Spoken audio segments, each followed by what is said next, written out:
Saya mengucap syukur bersama istri terkasih.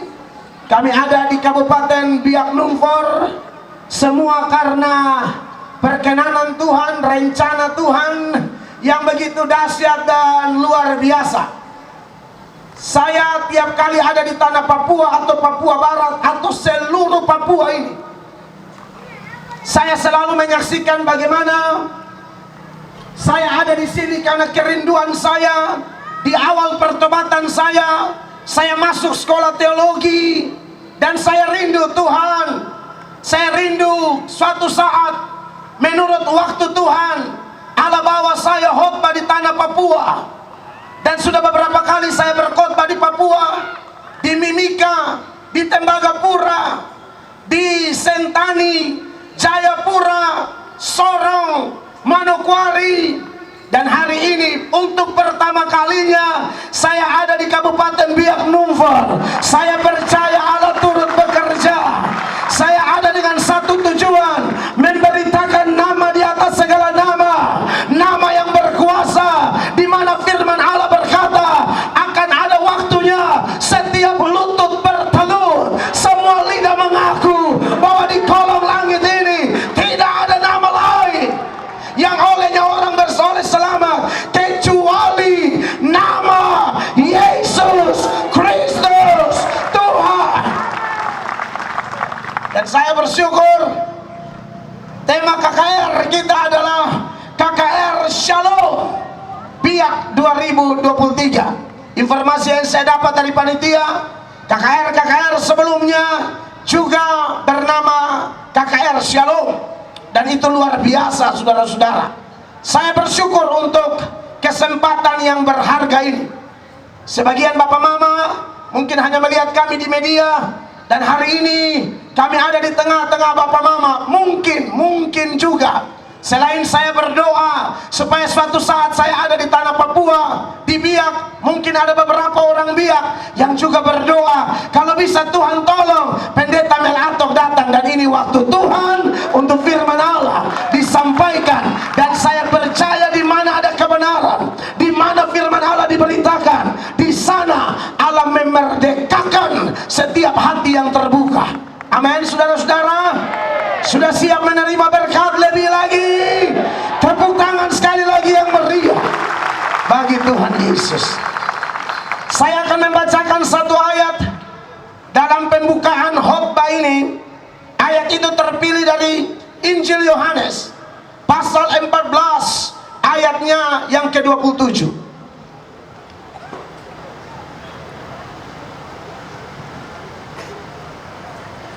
Injil Yohanes pasal 14 ayat 27. Dengarkan firman Allah ini Bapak Ibu. Saya akan baca buat kita. Kalau ada Bapak Ibu yang sudah buka kitab suci kita masing-masing, atau mungkin ada juga yang ada di handphone, jadi handphonenya menjadi handphone suci. Mari dengar dan kita perhatikan dan kita baca sama-sama dalam hitungan ketiga. 1, 2, dan 3. Damai sejahtera ku tinggalkan bagimu, damai sejahtera ku berikan kepadamu, dan apa yang ku berikan tidak seperti yang diberikan oleh dunia kepadamu. Janganlah gelisah dan gentar hatimu. Bapak Ibu jemaat yang diberkati oleh Tuhan Yesus Kristus. Mungkin saya tanpa musik ya, kalau ada musik. Bapak Ibu jemaat yang diberkati oleh Tuhan Yesus Kristus, KKR Shalom 2023 ini menarik. Saya percaya dari KKR sebelumnya, mungkin jemaat yang ikut serta dalam KKR sebelumnya telah mendapatkan banyak keterangan melalui khotbah dari setiap hamba-hamba Allah. Bahkan tadi Kakak Frans, song leader, worship leader luar biasa, memahami betul kata shalom itu. Shalom itu bukan sekedar damai sejahtera. Dalam kata shalom itu ada yang namanya kebahagiaan, kesehatan, kemakmuran, keutuhan, kerukunan, tidak adanya perpecahan, saudara-saudara. Dan memang itulah yang menjadi hati hati Tuhan bagi setiap orang percaya yang ada di Biak Numfor ini. Makanya Tuhan pakai panitia gabungan gereja-gereja Biak Numfor bersatu hati, lalu Tuhan pakai mereka. Dan memang firman Allah berkata, di mana ada kerukunan, di mana ada kasih persaudaraan, kesanalah berkat-berkat dicurahkan. Amin. Kesanalah berkat-berkat diperintahkan. Kalau gereja-gereja Tuhan di Biak Numfor ini bersatu seperti ini, terus menerus, maka percayalah, bukan orang Biak yang mengejar-ngejar berkat, tapi berkat yang akan mengejar orang-orang Biak Numfor. Amin. Dan kalau gereja Tuhan, mau Katolika, Protestanka, Karismatika, Pentakostaka, kalau kita bersatu di Biak Numfor ini, kita akan menularkan damai bagi kawan-kawan Islam, bagi kawan-kawan Hindu, supaya Biak Numfor ini menjadi miniatur Indonesia, bahwa di sini ada damai sejahtera, di sini ada orang-orang percaya yang betul-betul mengalami shalom Allah. Amin. Sehingga kita bisa menularkan kepada sekeliling kita. Menarik kalau kita baca firman Tuhan ini. Yesus berkata, damai sejahtera aku berikan kepadamu, dan damai sejahtera yang kuberikan kepadamu tidak sama dengan damai sejahtera yang diberikan oleh dunia. Berarti Bapak Ibu jemaat, kalau kita bicara tentang shalom, bicara tentang damai sejahtera, ada damai sejahtera menurut versi Kristus, tapi ada damai sejahtera yang bukan menurut versi Kristus. Makanya ayat ini secara eksplisit, secara jelas, secara terang benderang, Tuhan Yesus berkata, damai yang kuberikan kepadamu tidak sama dengan damai yang dunia berikan. Damai yang dunia berikan adalah damai palsu. Damai yang dunia berikan adalah damai-damai sesaat. Atau saya biasa menyebutnya, damai yang dunia berikan adalah damai yang masuk akal.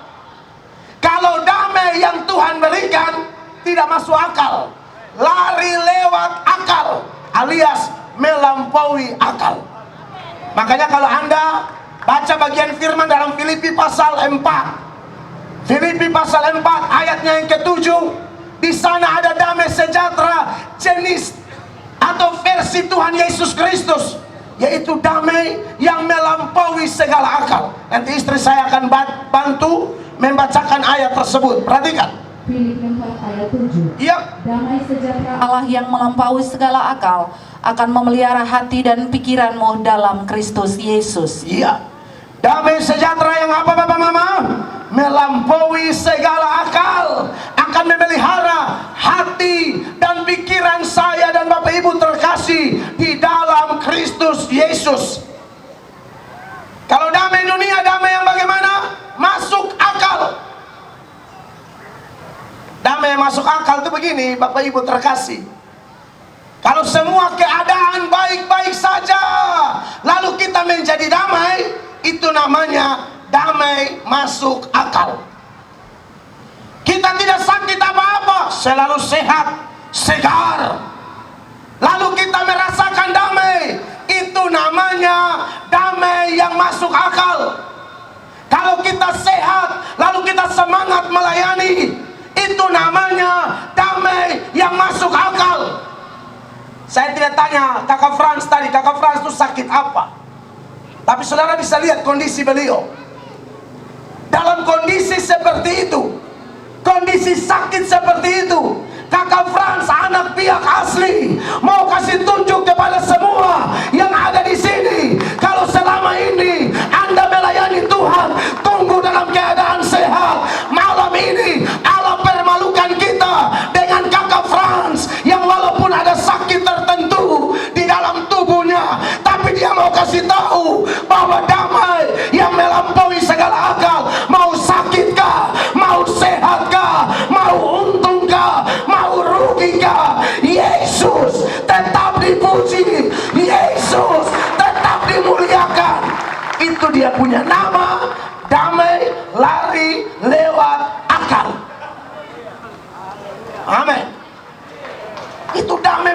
segala akal. Makanya saya lihat kalau orang terlalu alasan banyak, waduh, bilang beginilah begitu, tidak ada waktu pelayanan lah, badan kurang enak lah, segala macam lah. Menurut saya itu alasan yang dibuat-buat. Alasan yang dibuat-buat. Amin, Bapak Ibu. Dan malam ini Tuhan memperlihatkan kepada saya antusias warga Biak Numfor. Orang kalau memiliki damai yang palsu, damai yang masuk akal, maka hujan kayak tadi mendingan dia pulang. Hujan kayak tadi mendingan pulang. Bikin apa ikut KKR? Hujan seperti itu. Tapi ini malam Tuhan bekerja dalam diri orang-orang Biak Numfor. Mau hujan mau apa, tidak ada kata mundur. Sekali maju tetap maju. Sekali Yesus tetap Yesus. Sekali datang KKR, saya tidak akan pulang sebelum saya menerima jamahan itu, saya menerima kebenaran itu, saya merasakan hadirat itu.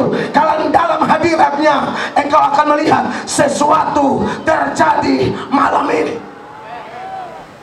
Amin, Bapak Ibu. Damai yang masuk akal adalah kalau semuanya baik-baik saja. Itu baru ikut Tuhan, itu baru melayani Tuhan. Tapi damai melampaui segala akal, tidak demikian. Tokoh Alkitab seperti Paulus, itu orang melayani Allah dalam keadaan sakit. Makanya kalau saudara baca di catatan surat Galatia pasal 4 mulai ayat 13, di sana ada keterangan Paulus itu memiliki sakit tertentu. Tetapi sakit itu tidak menghambat dia memberitakan Injil Kristus. Saudara dengar ayat ini. Galatia pasal 4 ayat 13. Ya. Kamu tahu bahwa aku pertama kali telah memberitakan Injil kepadamu oleh karena aku sakit pada tubuhku. Aku sakit pada tubuhku. Dan kelihatannya sakitnya Paulus ini bukan sakit biasa-biasa. Sakit yang kelihatan sehingga Paulus bilang itu menjijikan bagi kamu. Tapi untungnya orang-orang Galatia itu luar biasa. Yang namanya hamba Tuhan, sekurang-kurangnya dia, mereka hormat hamba Tuhan, sambut hamba Tuhan. Sebab Yesus berkata, bahkan anak kecil sekalipun, kalau dia adalah muridku, kau sambut dia, kau sambut Tuhan Yesus. Kau tolak dia, kau tolak Tuhan Yesus. Kau kasih air secangkir saja kepada dia. Yang kecil ini, asal dia murid Kristus, engkau tidak akan kehilangan upahmu di sorga. Makanya di ayat 14 lihat sambutan dari orang Galatia kepada hamba Tuhan, dalam hal ini Rasul Paulus. Sungguh pun demikian keadaan tubuhku itu yang merupakan pencobaan bagi kamu, namun kamu tidak menganggapnya sebagai sesuatu yang hina. Keren. Dan yang menjijikan. Luar biasa. Tetapi kamu telah menyambut aku sama seperti seorang malaikat Allah, malahan sama seperti menyambut Kristus Yesus sendiri. Dan saya merasa bahwa malam ini Bapak Mama yang ada di lapangan ini, wow, tidak semua dapat kursi, semua harus berdiri. Karena saudara menyambut hamba Tuhan seperti menyambut Tuhan sendiri. Amin. Kami bukan Tuhan, tapi kami juru bicaranya. Kami bukan Tuhan, tapi kami transparansi Kristus. Orang harus lihat Yesus, sifat Yesus, karakter Yesus, ajaran-ajaran Yesus dalam diri kami. Baik pendeta tamu maupun semua hamba-hamba Tuhan yang ada di Biak Numfor ini, perlakukan mereka dengan cara yang sama. Amin, saudara-saudara. Saya bersyukur hidup di NTT, datang ke Papua, dan saya melihat ada sikap hati yang luar biasa dari masyarakat NTT maupun Papua dalam menghormati hamba Tuhan. Kekasih-kekasih Tuhan, damai masuk akal itu seperti begitu. Kalau semuanya baik-baik saja, aduh, dia bersemangat menyanyi, bergirang, ketemu orang selalu kata-kata rohani, shalom, GMU, Orang balas, GBI. Iya kan? Tetapi bagaimana kalau saya dan saudara tidak baik-baik saja? Apakah masih bilang salam? Masih tetap mencari Tuhan dan lain sebagainya? Tokoh Alkitab yang lain yang sangat populer di dalam Perjanjian Baru, yang adalah salah satu murid Yesus dari 12 murid itu, murid yang menurut saya paling heboh, paling menonjol. Siapa dia? Simon Petrus. Waktu keadaan baik-baik saja, Petrus begitu bernyala-nyala. Tuhan bilang malam ini gembala akan ditangkap dan domba dicerai-beraikan. Dalam versi Injil Markus pasal 14 ayat 27, Tuhan mulai bicara itu di sana. Tapi Petrus yang waktu itu keadaan lagi baik-baik saja, kami di NTT bilang Petrus makam puji. Aduh, makam puji sekali itu Petrus. Dia bilang, Tuhan, yang lain tergoncang, beta tidak. Yang lain mau lari, beta tidak. Sampai Tuhan Yesus bilang, Petrus, malam ini juga sebelum ayam berkokok 2 kali, engkau telah menyangkal aku 3 kali. Petrus tidak bertobat dengan khotbah Yesus atau pemberitahuan Yesus. Ini kelihatan di Markus 14 mulai ayat 27. Perhatikan. Lalu Yesus berkata kepada mereka, kamu semua akan tergoncang imanmu. Gara-gara apa? Sebab ada tertulis, aku akan memukul gembala dan domba-domba itu akan tercerai-berai. Terus? Akan tetapi sesudah aku bangkit, aku akan mendahului kamu ke Galilea. Lalu Om Petrus bilang apa? Kata Petrus kepadanya, Aha. biarpun mereka semua tergoncang imannya, aku tidak. Ini karena keadaan baik-baik saja. Orang kalau keadaan baik-baik saja, GD rasa hebat, rasa berani, rasa luar biasa. Nah ini kayak Alkitab tuh buku paling jujur. Alkitab ini buku paling jujur. Jadi kalau Bapak Ibu tidak baca Alkitab, rugi setengah mati. Sebab Yesus berkata, manusia tidak hidup dari roti saja, tapi hidup dari firman Allah. Alkitab bukan hanya menceritakan kelebihan-kelebihan tokoh Alkitab, tapi dia buku yang paling jujur. Kelemahan-kelemahan tokoh Alkitab pun tidak disembunyikan. Sehebat-hebatnya Musa, tapi waktu dia membunuh, Allah ekspos itu melalui Alkitab. Ketika dia melanggar kekudusan Allah, Allah ekspos itu bahwa dia tidak boleh masuk tanah Kanaan. Sehebat-hebatnya Daud suka berdoa, tapi Allah ekspos juga bahwa Daud itu mata keranjang, gila perempuan. Dia jangan lihat yang agak terang benderang memenuhi bumi. Dia langsung kirim informan, cek. Mencoba cek, siapa tuh?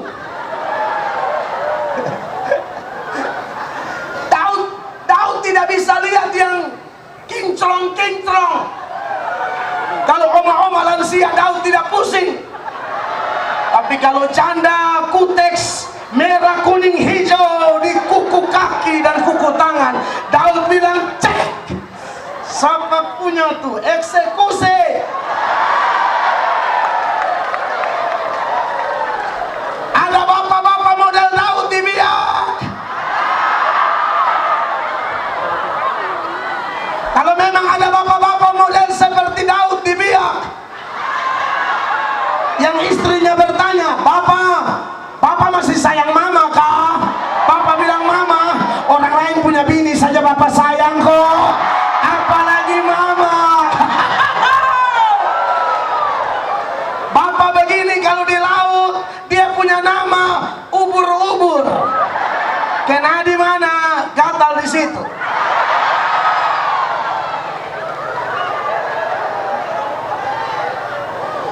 Ya, tapi saya berdoa tidak ada bapak-bapak jenis itu di sini. Tapi kalau ada, sebagaimana kelemahan, kejatuhan, kegagalan Daud diekspos oleh kitab suci. Kalau ada yang model begitu ini malam, izinkan firman Allah menerangi hatimu supaya engkau tahu semua yang sudah menikah itu, kita tidak janji pada pendeta, kita janji pada Tuhan Allah. Amin. Nikah 1 kali seumur hidup. Jangan jalan dinas di Jakarta sana kasih mati handphone, tahu-tahu di dalam kamar sudah ada lumba-lumba betina.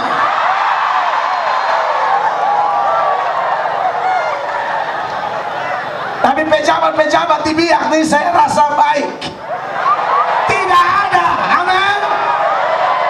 Tidak ada yang mengaku.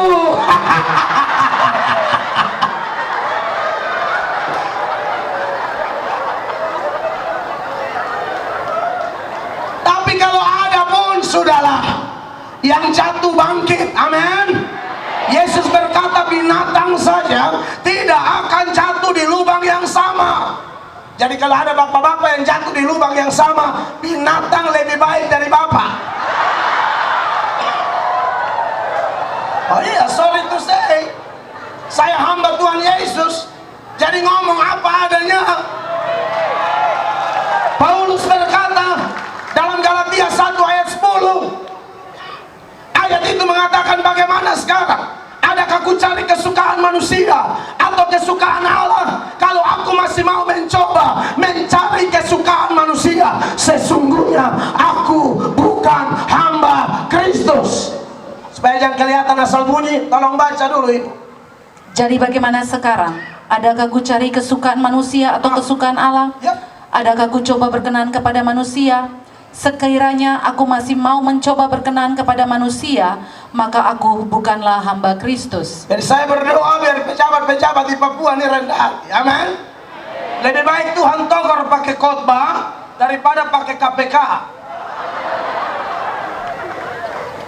Lebih baik Tuhan togor pakai khotbah daripada pakai selang infus. Amin.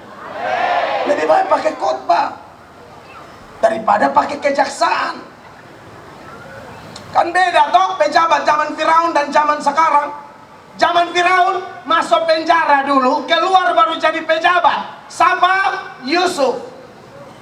Betul kah? Zaman sekarang ini kadang-kadang sedih. Menjabat dulu, baru apa? Ah, itu saya tidak ngomong lagi, tapi jemaat pintar itu. Ya kita berdoa supaya jangan begitu, amin. Jangan menjabat baru masuk penjara. Tetapi saya tidak khotbah ini supaya kita menghakimi. Jangan ya. Terima khotbah itu seperti cermin, bukan spion. Spion pakai lihat orang, cermin lihat diri. Jadi kalau khotbah malam ini yang sedang berlangsung dan akan berlangsung sampai selesai, saya tidak tahu sampai jam berapa. Jemaat mau saya khotbah sampai jam berapa? Jangan, jam 10 pagi saya ada ketemu dengan senior-senior dari GKI, pendeta-pendeta, kita mau sharing. Jadi ya harus besok malam saya masih khotbah. Saudara yang diberkati oleh Tuhan Yesus Kristus, lebih baik Tuhan tegur pakai firman. Amin. Kalau ada yang tersinggung ini malam bilang begini, terima kasih Tuhan, terima kasih banyak. Berarti urat rohanimu hidup, makanya tersinggung. Jangan sudah pelaku lagi, penjahat lagi, kita khotbah tidak tersinggung. Wah, aneh bin ajaib, urat rohani putus. Amin. Lihat Yusuf tuh keren, cinta Tuhan, ikuti semua proses. Bahkan ketika digoda oleh istri bosnya, memang itu istri kuntilanak. Laki pergi kerja, dia main mata dengan babu. Yusuf lewat, dia panggil Ucup. Yusuf itu panggilan manjanya Ucup.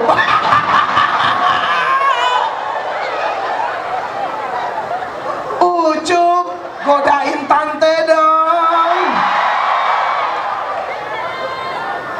Di NTT ada satu tumbuhan, dia punya nama lelhanak. Orang NTT tahu lelhanak itu.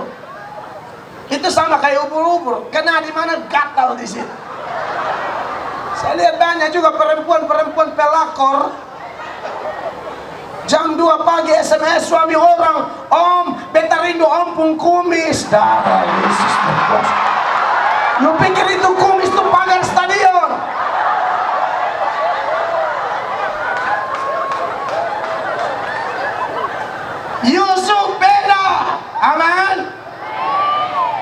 Jadi semua yang ada di sini, ya saya ngomong ini kembali kepada Petrus tadi. Kalau keadaan ada baik-baik saja, semua bilang saya ada damai, saya mau melayani, saya penuh semangat. Itu kalau keadaan baik-baik saja. Maka ketika Petrus mendengar di dalam Markus 14 tadi ayat 27 dan 28, Tuhan bilang kamu akan tergoncang, kamu akan lari. Petrus bilang begini di ayat 29, Anda dengar? Kata Petrus kepadanya, Ya. biarpun mereka semua tergoncang imannya, aku tidak. Wow, kelihatan luar biasa. Biar mereka semua tergoncang imannya, aku tidak. Kenapa? Keadaan sementara baik-baik saja. Lalu Tuhan Yesus tegur dia di ayat 30 seperti yang sudah saya katakan tadi. Begini teguran Yesus. Lalu kata Yesus kepadanya, aku berkata kepadamu, sesungguhnya pada hari ini, Yap. malam ini juga sebelum ayam berkokok 2 kali, Amin. engkau telah menyangkal aku 3 kali. Sebelum ayam berkokok berapa kali? 2 kali. Engkau telah menyangkal aku berapa kali? Itu yang khotbah atau yang kasih tahu adalah pribadi yang maha tahu. Kalau pendeta Mel Atok ini tidak maha tahu. Saya bisa bayangkan orang yang makam puji seperti Petrus di masa lalunya itu. Oh, itu mau pengkhotbah apapun dia tidak pusing. Bahkan Tuhan Yesus sekalipun, orang itu kalau Tuhan Yesus sudah tegur, ya mengerti. Kalau Bapak Ibu orang rendah hati, kami berkhotbah, pengkhotbah dipimpin Roh, jemaat dipimpin Roh, maka akan terjadi seperti hari Pentakosta. 1 kali khotbah 3.000 orang bertobat. Tapi kalau pembicara dipimpin Roh, tapi yang dengar dipimpin setan, dengar baik-baik. Nanti dia punya cerita seperti khotbah Stefanus. Selesai khotbah, padahal dia juga dipimpin Roh, dipenuhi Roh. Selesai khotbah bukan orang bertobat. Petrus setelah bertobat 1 kali khotbah 3.000 orang bertobat. Stefanus dan Petrus sama-sama dipimpin Roh. Petrus 1 kali berkhotbah 3.000 bertobat. Stefanus 1 kali khotbah 3.000 batu datang. Dia dilempari sampai mati tempat. Orang kalau dasarnya sombong, makam puji, dikuasai oleh damai palsu. Nanti lihat kalau kita khotbah, dia tersinggung bodoh-bodoh yang tidak jelas. Tapi kalau anak Tuhan sejati tidak demikian. Anak Tuhan sejati tidak demikian. Ini terjadi saudara-saudara ketika Petrus belum bertobat. Tuhan bilang, Petrus, malam ini juga sebelum ayam berkokok 2 kali, engkau menyangkal aku 3 kali. Tapi Petrus jawab apa di ayat 30? Tetapi dengan lebih bersungguh-sungguh Petrus berkata, Wow. sekalipun aku harus mati bersama-sama engkau, aku takkan menyangkal engkau. Semua yang lain pun berkata demikian juga. Saudara lihat, ini bukan damai benar, damai palsu. Banyak orang punya damai palsu. Jadi hati-hati, saya hanya mau menyampaikan di dalam KKR Shalom 2023 ini, supaya periksa damai apa yang sedang menguasai engkau, para suami yang hadir malam ini. Damai apa yang sedang menguasai engkau, ibu-ibu rumah tangga, pemuda-pemudi, pelayan-pelayan, bahkan semua panitia KKR. Damai apa yang sedang menguasai kita? Kita mau salom yang asli, amin. Bukan salom palsu. Yang kita cari damai yang melampaui segala akal. Tapi tunggu dulu, khotbah begini ini setengah mati juga ya. Jemaat keliling, soalnya saya mesti putar-putar. Saya takutnya jemaat selamat, saya yang pingsan. Saya rasa kok tambah pusing saya. Tapi kalau ada damai yang asli, amin. Mau putar-putar pun, tetap kalau damai asli berkuasa atas kita, itu dahsyat luar biasa. Amin. Itu Petrus di masa lalunya, Bapak Ibu, itu di masa lalunya. Tapi setelah dia bertobat, Petrus mulai mengalami damai yang asli. Jadi maksud saya dari poin ini juga, kalau lihat kehidupan orang, jangan cuma lihat negatifnya. Amin. Tidak ada orang sempurna. Bahkan saya yang berdiri ini, saya tidak munafik, saya pun tidak sempurna. Bapak mama karena baru lihat saya malam ini dan besok malam pakai jas, batik Papua, topi mahkota Papua dengan semangat menggelegar, pasti Anda berpikir, wah ini pasti orang luar biasa. Coba tinggal dengan saya 2 minggu atau 3 minggu, langsung ketahuan kekurangan saya. Saya tidak bicara sebagai malaikat malam ini. Petrus punya kelemahan, tapi Petrus punya kelebihan. Bapak ibu yang hadir di sini punya kelemahan, tapi bapak ibu juga punya kelebihan. Saya punya kelemahan, tapi saya punya kelebihan. Suami Anda, ibu-ibu, pasti bukan suami sempurna. Dia punya kelemahan, tapi tidak mungkin yang ada di hidupnya hanya kelemahan. Memang bapak-bapak timur nih kebanyakan lemah. Dia lebih banyak kelemahan daripada kekuatan. Begitu juga suami-suami. Saya rasa istri-istri Anda, maksudnya istri Anda ya, bukan istri-istri lebih dari satu. Kristen tidak kenal yang namanya poligami, monogami. Amin. Dan harus nikah sah. Buat saudara saya orang NTT yang ada di sini, saya harap saudara di sini jangan ada yang aneh-aneh ya. Amin. Karena saya pergi khotbah di daerah lain, masyarakat NTT ketemu, itu ada yang sudah anak 5-6 belum nikah. Kalau ada yang begitu, tolong lapor pendeta, biar pendeta bantu bapak ibu. Sorry ya saya ngomong ya, saya ini tipenya hantam-hantam soalnya. Daripada beta munafik di sini, teguran nyata-nyata lebih baik dari apa? Kasih yang tersembunyi. Mesti dibereskan itu. Setelah Petrus bertobat, Bapak Ibu terkasih, dan dia mengalami damai yang sejati itu. Dalam Kisah Para Rasul, pasalnya yang kelima, ayatnya yang ke-40, Petrus itu dicambuk dan dilarang memberitakan Injil. Tapi apakah Petrus menjadi stres, tertekan, lalu tidak memberitakan Injil? Tidak, kekasih-kekasih Allah. Dia tambah semangat, dia tambah berapi-api. Bahkan saat kena cambuk, mereka bergembira. Perhatikan ayat ini, Kisah Para Rasul 5 ayat 40.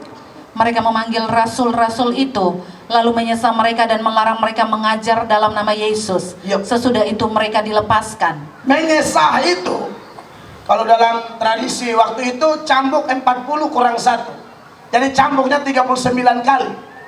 Bapak Ibu bisa bayangkan kalau Petrus hidup zaman ini. Bapak Ibu bilang, Petrus bisakah kami lihat itu bekas cambuk di belakang? Bapak Ibu akan menangis melihatnya. Karena itu badannya pasti dicabik-cabik, disobek-sobek. Bekas luka bisa ada. Pada waktu pencambukan itu, carikan-carikan daging mentah bisa lari ke sana kemari. Harusnya ini memberi efek cerah bagi mereka yang dikuasai oleh damai palsu. Tapi sekali lagi, itu Petrus di masa lalu. Dalam peristiwa yang dibaca tadi, Petrus telah berubah. Petrus telah mengalami damai yang asli.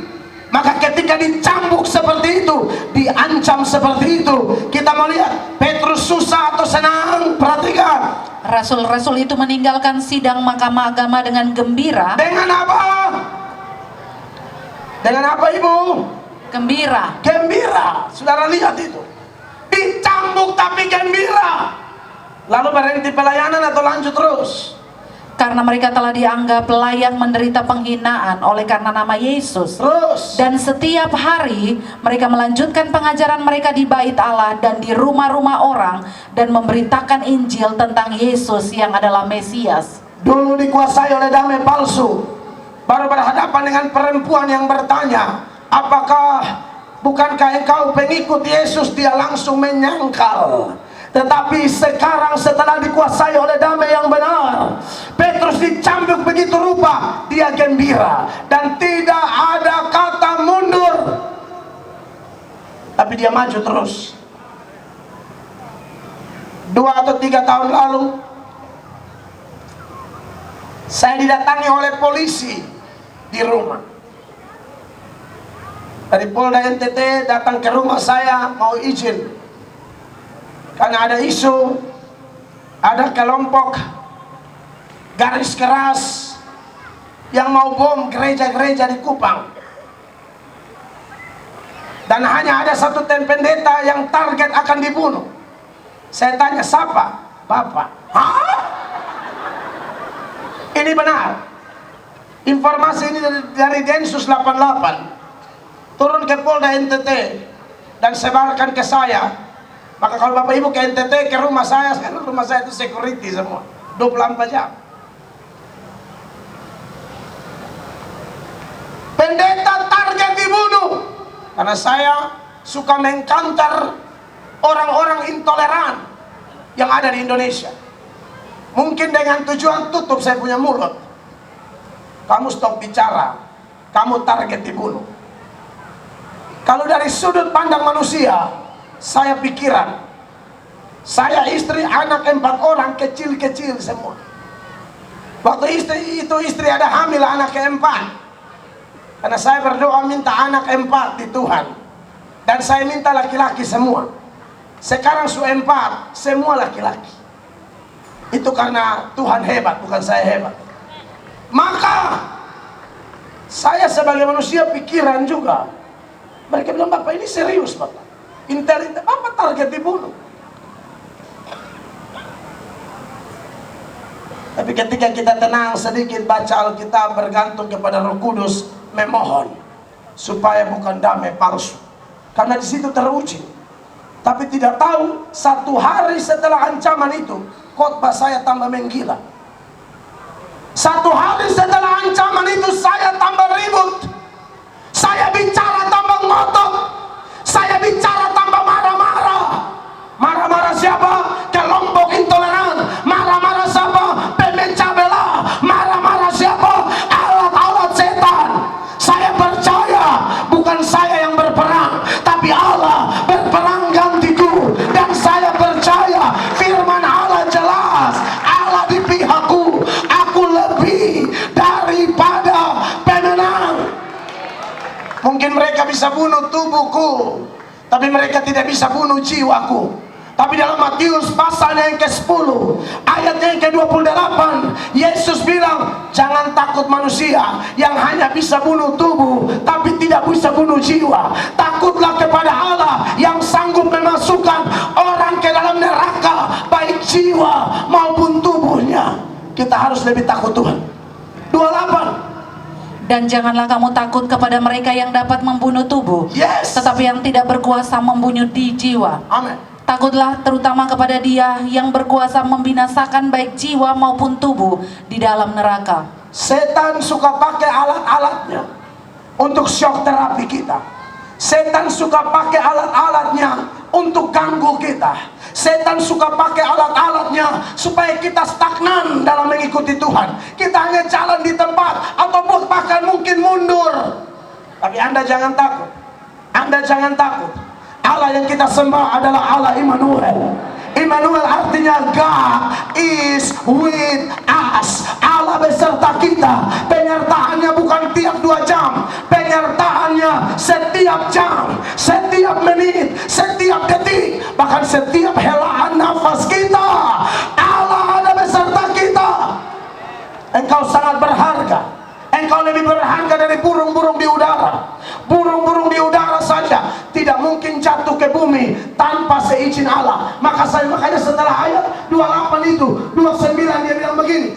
Bukankah burung pipit dijual 2 ekor seduit? Yap. Namun seekor pun daripadanya tidak akan jatuh ke bumi di luar kehendak Bapamu. Amin. Burung pipit harga berapa? 2 ekor seduit. Murah banget. Seduit itu pecahan terkecil zaman itu. Saya tidak tahu, mungkin sekarang 500 rupiah mungkin masih lebih besar. 2 ekor seduit, Bapak Ibu jemaat. Tapi yang tidak berharga ini, harganya murah banget. Tuhan pelihara begitu rupa. Amin, kasih Allah. Pertanyaannya malam ini, berapakah harga saya dan Bapak Ibu? Dibanding dengan burung pipit itu, siapa lebih mahal? Bapak Ibu tahu, satu-satunya makhluk di planet ini, satu-satunya makhluk di planet ini yang diciptakan dengan sebuah perundingan hanya manusia. Waktu menciptakan matahari, Tuhan berfirman jadi.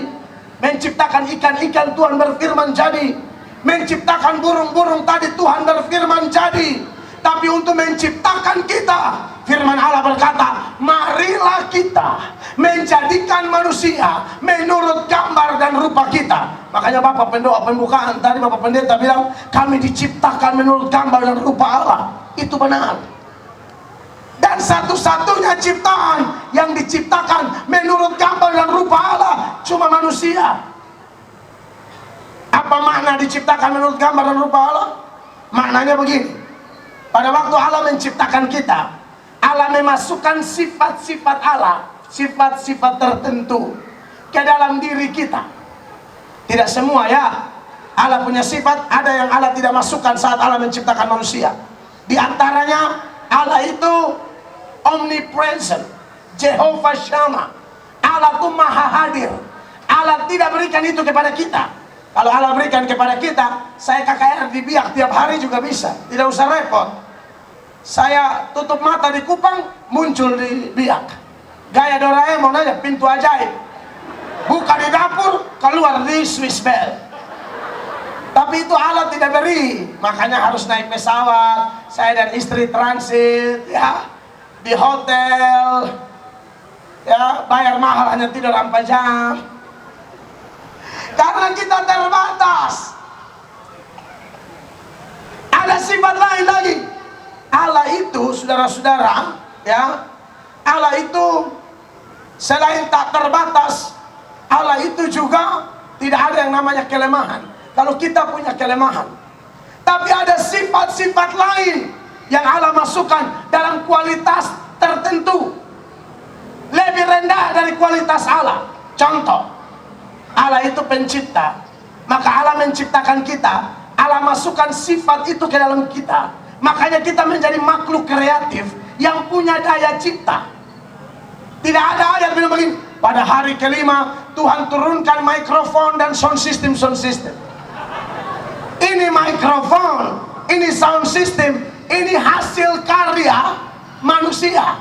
Jangankan mikrofon, jangankan sound system, pesawat, handphone, internet, wifi, itu semua adalah hasil kreativitas manusia. Kenapa manusia bisa begitu? Karena Allah memasukkan daya cipta ke dalam diri manusia.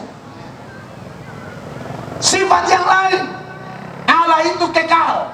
Maka Allah memasukkan sifat kekal dalam diri saya dan saudara. Hanya bedanya, kekalnya Allah itu dengan kekal kita, kekalnya kita lebih rendah. Kalau kekalnya Allah tak berawal dan tak berakhir. Istilah kita bilang begini, dari selama-lamanya itu tidak ada awal. Makanya dia pakai kata dari selama-lamanya sampai selama-lamanya, tak ada awal, tak ada akhir. Itu kekalnya Allah. Kalau kita berawal dan tak berakhir, kita tak berakhir, kita mati nanti itu hanya tubuh. Hidup sesungguhnya di dalam. Nah itu yang kita ada cari ini malam. KKR ini malam ini KKR cari jiwa, bukan cari tubuh, cari jiwa. Amin. Adam ketika diciptakan dari debu tanah sudah ada tubuh tapi belum hidup. Ketika Allah hembuskan nafas, itu baru dia hidup. Jadi kalau kita meninggal nanti, itu bukan akhir segala sesuatu. Kekal itu ada dua, kekal di surga, kekal di neraka. Nah ini masalah, makanya KKR harus ada. Jangan hanya bilang kekal, dua-dua kekal. Kita ini berawal, awal saya 15 Januari 1981. Saya dilahirkan di planet ini. Ya, tapi nanti saya mati, itu bukan akhir. Makanya kalau pendeta-pendeta kubur jenazah, kita selalu bilang begini, kita akan antar jenazah ke tempat peristirahatan sementara. Karena pengakuan iman rasuli percaya ada kebangkitan. Amin. Kita ini hanya mati sementara, nanti bangkit. Jadi saya harap kita bangkitnya ke surga. Amin. Di Manokwari Ini di Manokwari, oh. Saya baru selesai KKR di Manokwari, PGPI, Persatuan Gereja Pentakosta Indonesia se-Papua Barat. Lalu ada pendeta-pendeta muda, kami lagi makan-makan di konsistori Gereja Betel Indonesia, karena saya ini bermitra dengan semua gereja. Mau GPDI, mau GBI, mau GKI, saudara semua. Lalu mereka bilang begini, Pak Mel, kami nonton Pak di media keras, tapi Bapak kurang keras. Ada pendeta di Manokwari lebih keras. Oh begitu kah? Iya. Kerasnya bagaimana? Bapak bayangkan ada orang meninggal karena minum mabok, miras, karena mabok-mabokan lalu tabrakan mati. Atau kalau tidak salah meninggal mabok sampai mati gara-gara mabok lah. Saudara tahu waktu kubur jenazah ini, pendeta di Manokwari itu bilang begini, ini di Manokwari. Bapak Ibu, sekarang kita akan kubur tubuh dari saudara kita. Tubuhnya kita akan kubur, tapi jiwanya sudah di neraka. Oh, kalau menurut saya itu memang keras. Saya umur-umur jadi pendeta, saya belum pernah dengar pendeta ngomong begitu. Tapi mereka bilang di Manokwari ada pendeta orang Papua asli. Tuhan, kami akan kuburkan tubuh saudara kami ini, tapi jiwanya kami tahu sudah di neraka. Ya tidak bisa saudara pemabok, penzina, penjahat, lalu pendeta bilang masuk surga, pendetanya penipu juga. Tidak mungkin orang begini ke surga. Pernah baca itu ayat, tidak ada pemabok masuk surga. Orang Papua, orang Biak, bapak-bapak, pemuda-pemudi, kita sama, karakter sama, anak Papua dan anak NTT. Paling gampang minum mabok, kadang-kadang majelis, kadang-kadang pendeta. Tapi hidup dikuasai oleh kedagingan, oleh damai palsu. Kalau mabok rasa damai sekali. Dia kalau mabok dia bilang istri saya paling cantik di dunia. Karena apa? Mabok. Mabok sudah hilang, dia bilang darah Yesus berkuasa. Hancurkan kuasa kegelapan. Bapak, kalau kau dikuasai oleh damai dari Roh Kudus, istri mau model apa, engkau tetap berkata I love you so much, honey bunny, tutti fruta. Amin. Karena dalam dalam Galatia pasal 5 itu mulai ayat 19 itu daftar orang-orang yang masuk neraka. Dia bilang begini itu ayat. Makanya itu pendeta di Manokwari, saya setuju dengan dia. Perhatikan. Perbuatan daging telah nyata, yaitu percabulan, kecemaran, hawa nafsu, penyembahan berhala, sihir, perseteruan, perselisihan, iri hati, amarah, kepentingan diri sendiri, pencideraan, roh pemecah, kedengkian, kemabukan, pesta pora, dan sebagainya. Kemabukan dan pesta pora dan apa? Dan sebagainya. Mungkin Bapak Ibu menatap saya bilang, tapi rokok tidak ada di situ, film porno tidak ada di situ, intip orang mandi tidak ada di situ. Tapi Ibu baca itu ayat dan sebagainya. Maksudnya kalau tidak ada di situ, kau kasih masuk, kau pun dosa sendiri di situ. Itu Tuhan punya maksud. Jadi kalau dia bilang tidak ada, kasih masuk sendiri di situ. Kau mau lari kemana? Tidak bisa. Bapak sengaja kasih tinggal itu kata supaya kalau ada yang berdalih, puji Tuhan, dari daftar dosa-dosa itu saya punya tidak ada apa dan sebagainya, kasih masuk sendiri. Orang-orang itu kemana? Dengar. Terhadap semuanya itu kuperingatkan kamu, seperti yang telah kubuat dahulu, bahwa barang siapa melakukan hal-hal demikian, ia tidak akan mendapat bagian dalam kerajaan Allah. Iya, jadi tolong ya. Saya tiba-tiba khotbah, saya ingat itu pendeta di Manokwari. Sorry, minta maaf ya. Saya tidak ada catatan-catatan khotbah, ini pokoknya mengalir aja. Saya berdoa, saya serahkan ini khotbah dalam tangan Tuhan. Roh Kudus pasti bicara menurut maksudnya. Saya tidak catat di sini atau panitia telepon, Pak tolong hantam ini. Tidak ada panitia model begitu. Dalam persatuan gereja-gereja gabungan Biak Numfor ini luar biasa, fair. Mereka percaya bahwa Roh Kudus untuk saya, Roh Kudus pakai saya bicara apa adanya. Jadi kalau ada yang masih terikat dengan mabok, kau damai saat mabok. Seperti kasus katanya di NTT, sudah mabok, kalau sudah mabok merasa diri kayak Valentino Rossi. Kalau sudah mabok bikin diri kayak pembalap MotoGP. Itu nama sudah tidak nama asli lagi, padahal namanya Kanor, Justus, Nadus, Okto, dan sisa apa yang berikut. Tapi kalau sudah mabok, Rossi, Dovizioso, Marquez, betul, Stoner, pembalap hebat semua. Mabok sudah hampir jam-jam 7 malam. Mereka lagi mangkal, tiba-tiba ada mobil truk Fuso truk Fuso yang besar itu dari atas. Langsung Stoner kasih panas Rossi. Rossi, kalau kau hebat, coba kau masuk dari tengah. Karena saya lihat itu motor 2 dari atas. Padahal ini auto track, tapi semua mabok. Lihat lampu cuma 2. Mereka bilang ada motor 2 dari sana. Jadi Stoner bilang, Rossi, coba kalau memang kau skill tinggi, tembus dari tengah. Rossi tidak mau. Marquez Nenotek bilang, ayo Rossi, ayo. Akhirnya Rossi makam puji, dikuasai oleh damai palsu akibat alkohol. Rossi kasih hidup motor, start motor, dan Rossi bilang begini, Marquez dan Stoner, lu lihat ini Rossi. Maka dia lari dari tengah karena dia pikir motor 2, padahal apa tadi? Auto Fuso. Maka di manakah Rossi berada? IGD. Aduh, itu mabok Sopi kalah sama mabok Fuso. Besoknya semua datang lihat, Marquez, Stoner, Dovizioso datang lihat Rossi. Rossi, bagaimana, lu aman kah? Rossi masih bingung berat antara ada dan tiada.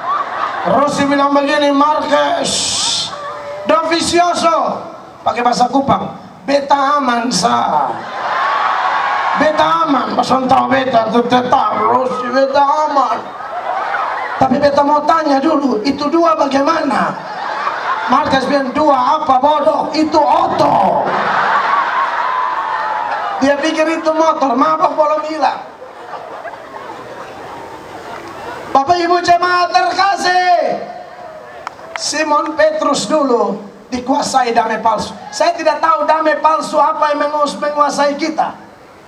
Ada uang banyak mulai damai, uang banyak mulai rasa damai, dan saudara merasa tidak perlu ke gereja, tidak perlu ke persekutuan. Saya baru pertama kali datang di Biak, jadi saya tidak tahu. Tapi saya berharap sama kayak di Kupang, hari Minggu itu kota pasti sunyi. Biak juga begitu, Pak.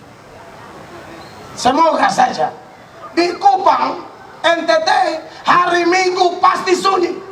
Tidak ada toko-toko buka, karena mereka punya prinsip, berkat di hari Sabat bisa melebihi berkat di hari Senin, Selasa, Rabu, Kamis, Jumat, dan Sabtu. Bapak Mama berdoa, ibadah seperti ini Anda pikir biasa-biasa? Alkitab berkata, latihan badan ini terbatas gunanya, tetapi ibadah berguna dalam segala hal. Waktu ibadah seperti ini, kita menyanyi, melompat. Tahukah Bapak Ibu kita sedang buat apa? Kita tabung harta di sorga. Jadi diberkatilah Anda yang rela berdiri, tinggalkan kesibukan, datang dengar firman Allah. 1 Korintus 15 ayat 58 mengatakan, dalam persekutuanmu dengan Tuhan, jerih payahmu tidak akan sia-sia. Saudara-saudara, berapakah harga kita? Harga kita dibanding burung pipit itu, harga kita darah Yesus Kristus. Amin. Apa penyebab manusia tidak mengalami damai yang sejati? Gara-gara satu kata, dosa. Hanya dosa penyebab orang tidak damai. Makanya dalam Yesaya 59 sebagai satu contoh, ada banyak data. Yesaya 59 mulai ayat 8. Ayat-ayat itu berbunyi demikian, Bapak Mama terkasih. Perhatikan. Mereka tidak mengenal jalan damai. Mereka tidak mengenal jalan damai. Dan dalam jejak mereka tidak ada keadilan. Tidak ada keadilan. Mereka mengambil jalan-jalan yang bengkok. Jalannya bengkok semua, sembarang semua. Dan setiap orang yang berjalan di situ tidaklah mengenal damai. Orang kalau dikuasai oleh dosa, mungkin dia rasa damai tapi damai palsu. Jalannya bengkok semua, tidak ada damai sejahtera. Dia kemana-mana hanya bawa perpecahan. Makanya tadi kakak Frans bilang, kita KKR ini bawa persatuan, bukan bawa perpecahan. Aman? Lanjut. Sebab itu keadilan tetap jauh daripada kami. Tidak ada keadilan. Dan kebenaran tidak sampai kepada kami. Tidak ada kebenaran. Kami menanti-nantikan terang, tetapi hanya kegelapan belaka. Iya, hidup mata terbuka, tapi kayak orang buta, meraba-raba saja. Baca terus. Menanti-nantikan cahaya, tetapi kami berjalan dalam kekelaman. Iya, padahal mata tidak buta, yang buta rohaninya. Kami meraba-raba dinding seperti orang buta. Padahal mata tetap buka besar. Dan meraba-raba seolah tidak punya mata. Kami tersandung di waktu tengah hari seperti di waktu senja. Iya, jadi mata terbuka tapi seperti buta. Jadi tidak bisa lagi bedakan mana istri sendiri, mana istri orang. Boleh dihantam semua. Saya buta. Iya toh? Dia tidak bisa lihat lagi, sudah buta. Dia tidak bisa bedakan mana uang halal, mana uang haram. Dia tidak tahu lagi. Semua uang dia bilang pokoknya ambil, ambil. Hati-hati loh. Apa yang kau tabur kau tuai. Dan ingat, hukum tabur tuai itu jelas. Apa yang kau tuai lebih banyak dari yang kau tabur. Pernah lihat orang tanam jagung? Cuma 5 biji. Dia panen, hitung sendiri dia biji. Maksudnya bukan 5 biji. Kau tanam 5 biji jagung, kau panen itu bukan lebih. Jadi kalau Anda tabur angin sepoi-sepoi, kamu akan panen puting beliung. Lebih baik tanam kebaikan. Amin. Saudara akan panen berlipat kali ganda. Ya tolong ya, anak muda biak Numfor. Saya harap Anda tidak buta di sini. Kalau masih pacaran, ya dengar, itu belum nikah. Jadi tak usah pegang-pegang ramas-ramas. Kau mau ramas, kau kerja di toko roti di sana. Kau ramas roti dari malam sampai pagi. Ini baru pacaran, ramas sini, ramas sana, raba sini, raba sana. Yang tukang raba-raba, mari kau datang raba kabel telanjang di sini, supaya kau rasa itu aliran masuk.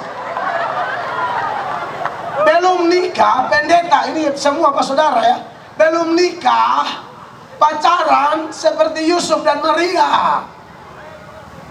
Makanya waktu Roh Kudus, malaikat datang kasih tahu kau hamil dari Roh Kudus, Maria bilang, aku belum pernah disentuh laki-laki. Ini Maria yang di Alkitab. Kalau Maria yang di dunia sekarang saya tidak tahu.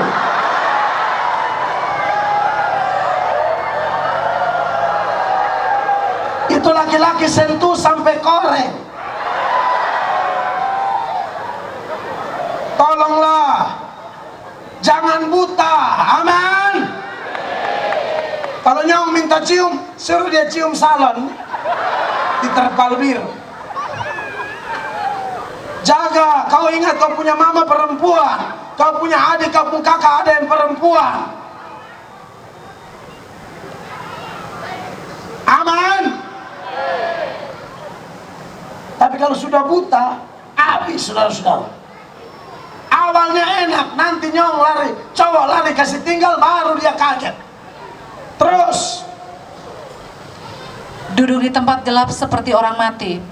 Kami sekalian meraung seperti beruang. Ya. Suara kami redup seperti suara burung merpati. Ya. Kami menanti-nantikan keadilan tetapi tidak ada. Tidak ada keadilan. Menanti-nantikan keselamatan tetapi tetap jauh dari kami. Kenapa begitu? Sungguh dosa pemberontakan kami banyak di hadapan-Mu. Yes. Dan dosa kami bersaksi melawan kami. Sungguh kami menyadari pemberontakan kami dan kami mengenal kejahatan kami. Makanya tidak ada damai sejahtera. Cuma satu kata yang membuat orang tidak ada damai. Dosa. Dia pakai kata Yunani hamartia. Hamartia artinya meleset dari sasaran. Hamartia itu artinya pasif terhadap kehendak Allah, tapi aktif terhadap apa yang tidak dikehendaki Allah. Allah suruh berdoa, dia pasif. Tapi kalau urus yang lain, dia aktif. Ke gereja, pasif. Tapi kalau pesta pora, aktif. Beritakan Injil, pasif. Tapi kalau omong nama orang, aktif. Nah itu dia. Itu dosa. Saya bisa jabarkan itu terlalu banyak. Tapi intinya, itu penyebab orang tidak ada damai sejahtera. Tapi malam ini, berkaitan dengan harga kita adalah darah Yesus Kristus. Hanya darah itu yang dapat menyucikan kita. Hanya Yesus yang sanggup memberikan damai yang sejati kepada Anda dan saya. Makanya nats pembuka itu Tuhan Yesus berkata, damai sejahtera ku berikan kepadamu. Damai sejahtera yang ku berikan kepadamu tidak seperti yang dunia berikan. Di bagian lain, Matius 11 ayat 28, Tuhan Yesus berkata apa? Marilah kepadaku semua yang letih lesu dan berbeban berat, aku akan beri kelegaan kepadamu. Kenapa Petrus dipulihkan seperti itu? Yesus datang kepada Petrus di Yohanes 21 ayat 15 sampai 17. Tuhan Yesus tanya 3 kali kepada Petrus, Petrus anak Yohanes, apakah engkau mengasihi aku lebih daripada mereka ini? Dan perjumpaan dengan Yesus itulah yang memulihkan Simon Petrus. Seperti saya katakan tadi, kita semua nih orang-orang punya kekurangan. Kita punya dosa. Tak usah lihat dosa orang. Lihatlah masing-masing Bapak Ibu terkasih. Tapi waktu firman Allah ini disampaikan, saya berharap Tuhan bekerja seperti Tuhan bekerja kepada Lydia di dalam Kisah Para Rasul pasal 14. Maksud saya pasal 16 ayatnya yang ke-14. Waktu Paulus berkhotbah, Tuhan bekerja membuka hati Lydia. Perhatikan ayat ini. Seorang dari perempuan-perempuan itu yang bernama Lydia, Amen, turut mendengarkan. betul. Ia seorang penjual kain ungu dari kota Tiatira yang beribadah kepada Allah. Amin.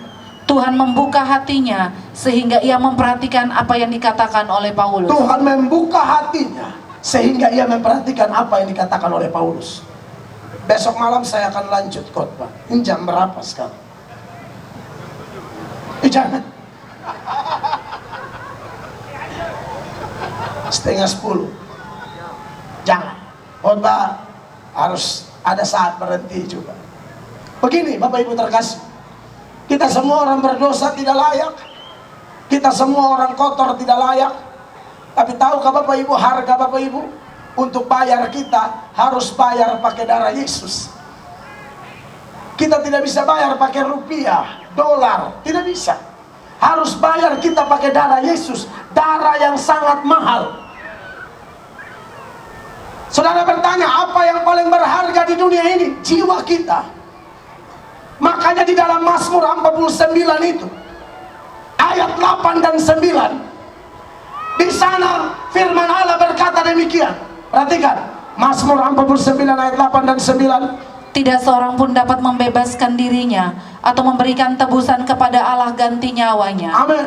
Karena terlalu mahal harga pembebasan nyawanya. Karena terlalu mahal harga pembebasan nyawanya. Dan tidak memadai untuk selama-lamanya. Bapak Ibu pernah dengar Tuhan Yesus pindahkan setan dari orang ke 2000 babi? Itu orang itu sebenarnya sudah kategori gila, kerasukan setan. Bahkan orang gila sekalipun berharga di mata Yesus. Tuhan Yesus kasih pindah itu setan-setan dari orang gila ke 2000 babi. Babi harga 1 ekor berapa? Di biak, kita ngomong di biak loh. Kalau mau bakar batu tuh babi mahal. Saya pernah nonton di TikTok, ada di daerah Papua, babi 1 ekor 30 juta. Pasenda di biak, di Wamena ya, 1 ekor 30 juta. Kalau kami di Sumba untuk urusan adat, babi juga mahal. Kita pakai standar yang tadi 30 juta di Wamena. 30 juta kali 2000 berapa? Tunggu 3 kali 2 6, berarti 6 M, 6 miliar. Saya tidak bilang harga orang gila itu 6 M, bukan. Tapi Anda bayangkan kalau Anda punya 6 M dan punya keluarga gila, Tuhan kasih pilihan, pilih mana? Gila, selamat, lalu 6 M habis, atau kebanyakan kita bilang Gila mau mati, mati saja. Iya toh? Ini babi 2000 ini mahal nih. Paling-paling dia mati syukuran 3 ekor, masih sisa 1997 ekor, masih bisa putar modal. Itulah manusia. Ada manusia kayak begitu, tapi Yesus tidak begitu. Amin. Anda dan saya terlalu mahal. Papa mama, saya yang berkhotbah ini, aduh hidup kotor luar biasa. Saya dilahirkan dari keluarga yang tidak nikah gereja. Jadi kami saudara berempat semua hasil persinahan. Saya sudah sarjana teologi, baru saya urus papa dan mama saya nikah. Saya tidak malu ngomongin. Mungkin orang-orang ngomong pencitraan diri, tidak. Ini saksi saya rasakan itu damai sejati. Makanya saya, kenapa orang sudah mau tembak apa segala macam, saya tidak tergoncang. Bagi saya, kasih Yesus di atas segala-galanya. Saya dilahirkan dari keluarga tidak bertobat. Bapak tidak kenal Tuhan, mama tidak kenal Tuhan. Bapak selingkuh, mama balas. Saya tahu. Tahu saya ngomong orang lain. Saya ini bukan tipe pengkhotbah hanya begini-begini. Firman tuh begini tapi begini juga. Saya hidup terluka. Saya jadi jahat karena tetangga-tetangga suka hina. Maka cara-cara satu-satunya angkat parang, potong. Maka saya sering bacok orang sampai bikin heboh satu kampung. Sampai tetangga-tetangga bilang saya ini anak setan. Mereka larang anak-anak mereka main dengan saya. Jangan main dengan itu setan. Karena saya terlalu brutal, terlalu miskin. Jadi cara untuk dapat uang bagaimana? Todong orang, tusuk orang, palak orang, pajak orang, kompas orang. Ini bisa lihat track record saya di YouTube, di Google aja klik, ada di situ. Ditangkap polisi, 1 kali tidak bertobat. Waktu ditangkap polisi bilang mau bertobat, keluar kumat lagi. Bikin masalah lagi, ditangkap, bilang mau bertobat, keluar kumat lagi. Ditangkap sampai 8 kali. Tapi kemudian teman saya mantan narapidana, dia bertobat. Dia datang melakukan penginjilan jalanan. Di tempat kami di Kupang namanya Oipura. Itu kampung paling nakal di Kupang. Waktu itu jahatnya minta ampun. Polisi tentara kena hantam di situ sampai hampir hancur-hancur semua. Tapi kami juga hancur juga ya. Mereka balas juga tahu toh. Ini tentara datang nih kalau rata tanah. Itu gigi dong pilih di aspal. Tapi saudara yang diberkati Tuhan, penginjil itu menginjili saya. Bulan Mei 1999 saya bertobat, memberi saya diri saya dibaptis. Dan hari ini saya melayani Tuhan. Saya tidak lebih baik dari Bapak Ibu.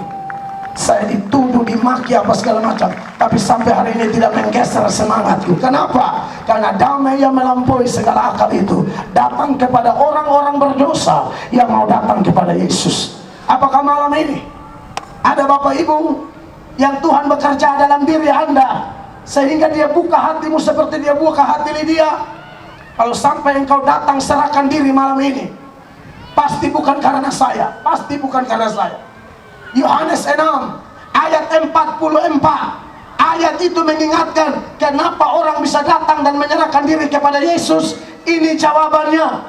Tidak ada seorang pun yang dapat datang kepadaku jikalau ia tidak ditarik oleh Bapa yang mengutus aku. Amen. Dan ia akan kubangkitkan pada akhir zaman. Kalau ada orang yang datang malam ini bukan karena saya, bukan karena panitia, benar kata MC tadi, bukan tentang hamba Tuhan, tapi tentang Allah Bapa di sorga yang sedang mencari anak-anak hilang untuk dia pulihkan malam ini. Dia mau ganti damai-damai palsumu itu dengan damai yang sejati. Dalam damai itu, sekalipun keadaanmu menurut orang dunia hancur-hancuran, tapi engkau tetap bisa berkata dan bernyanyi, hamba memuji kebesaran-Mu, ajaib Tuhan, dan seterusnya. Dan siapapun Anda masa lalumu mau kotor kayak apa, Yohanes 6 ayat 37 bilang, kau datang padanya malam ini, engkau tidak akan dibuang. Sebagaimana dia terima Paulus, sebagaimana dia terima perempuan pelacur di parigi Yakub, sebagaimana dia selamatkan Rahab, sebagaimana dia selamatkan saya, maka saudara pun diselamatkan. Dengarkan ayat penutup ini.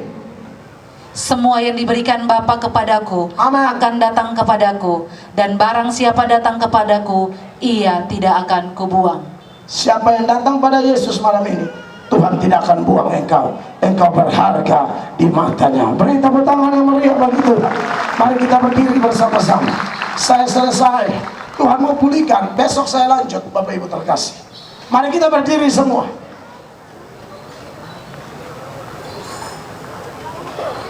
Terpujilah nama Allah yang hidup, Allah yang ajaib, Allah yang luar biasa.